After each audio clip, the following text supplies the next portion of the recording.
หลังจากที่เปลี่ยนโทร์โบใหม่นะครับลองเร่งดู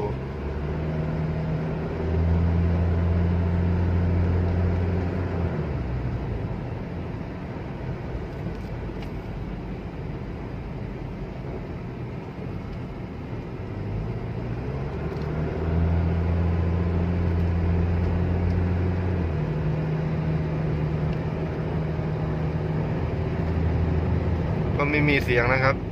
เสียงที่ลูกค้าแจ้งก็หายไปแล้วนะครับตอนนี้